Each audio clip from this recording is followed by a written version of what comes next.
Então, eu começaria pelo seguinte. Primeiro, o projeto, principalmente, de reconstrução da cidade nas áreas críticas. E quando falamos de áreas críticas, não nos estamos referindo apenas ao chamado, tradicionalmente, de favelas. Tem áreas formais que são, do ponto de vista urbano, são áreas críticas. Porque elas se isolam, não se comunicam, elas não fazem cidade. Então, também são áreas críticas. Pensar também, outro mito, de que os projetos, fundamentalmente os projetos nas áreas urbanas críticas, são resultado de diagnósticos. Não tem uma mentira maior que esta. Projetos não são resultado de somatória de problemáticas de diagnóstico. Projeto é uma opção, é uma decisão, uma interpretação da problemática estabelecida no diagnóstico. Então, a primeira coisa que a gente tenta definir enquanto a uma ação de projeto é uma hipótese. Se a gente não parte de uma hipótese, nós acabamos preenchendo buraco.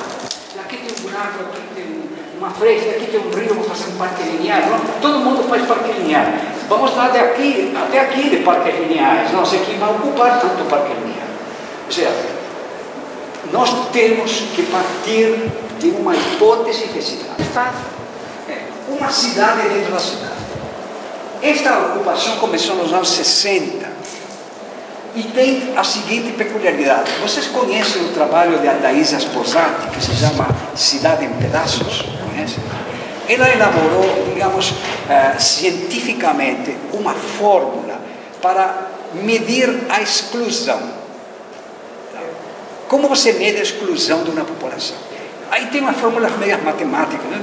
Exclusão nível 6, nível 4, nível 3. É muito interessante o trabalho. Quando eu aplico a exclusão para esta área, chego à conclusão seguinte: essa área não está excluída. Não está excluída pela formulação de quê? Porque é uma formulação de sociólogo e antropólogo e de engenharia, não de arquitetura.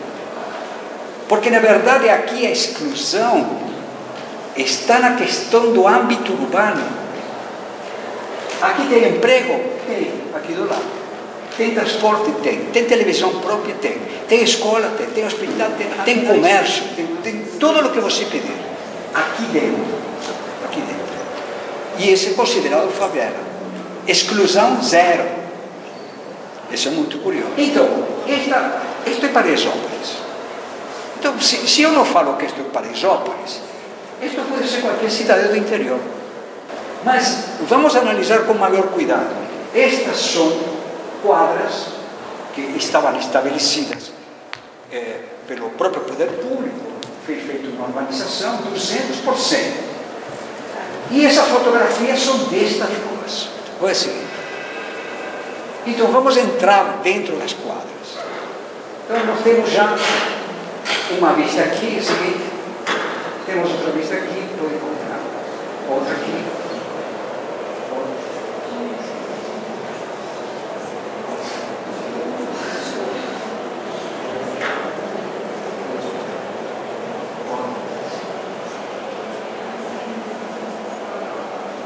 Então, olha o que está acontecendo. À medida que a gente acessa dentro da quadra, começa a existir um deterioro progressivo. Então, nós começamos a analisar, por exemplo, espaços perigosos, ou seja, vielas que não têm pontos de saída, são pontos mortos, que são espaços perigosos, o deterioro é extremamente grande dentro da quadra. Assim. Então, nós conseguimos elaborar a seguinte, digamos, bom, vamos ampliar esta ação, não?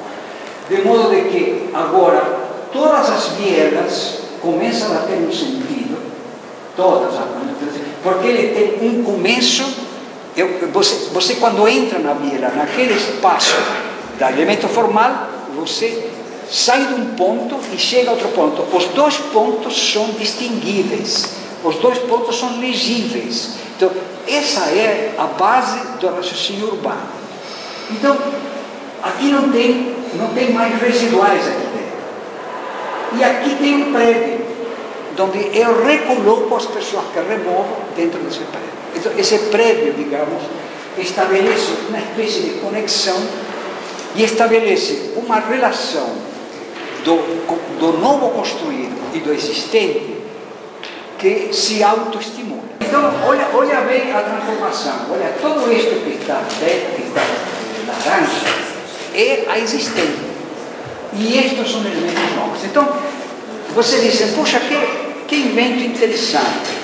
Não, na verdade não é nenhum invento, não inventamos isso. Se vocês analisam a passagem da Idade Média para o Renascimento, a cidade da Idade Média, que eram cidades construídas em velhas defesas romanas, ou em muralhas romanas, ou em lugares de difícil acesso, onde a população construía as cidades da maneira que podia, ou seja, construía favelas, com pedra, com telhado de palha.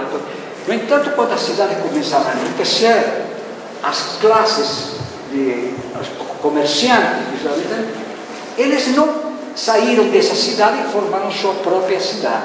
Não, eles transformaram a cidade existente. Como? Com aquilo que vamos à Europa e vamos à Itália principalmente, e ficamos espantados de aquelas condições urbanas. Ou seja, foi inserir uma nova condição histórica dentro da condição existente.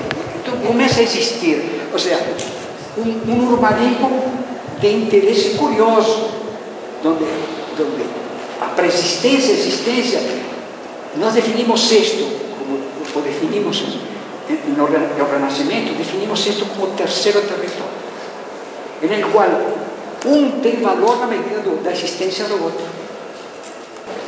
Então, este modo de fazer urbanismo, nós chamamos desses de ações por infiltração. Digamos assim, esta é uma hipótese.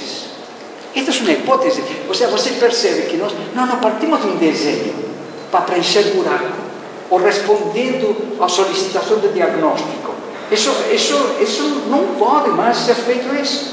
Ou seja, você parte de uma hipótese. São ações por infiltração.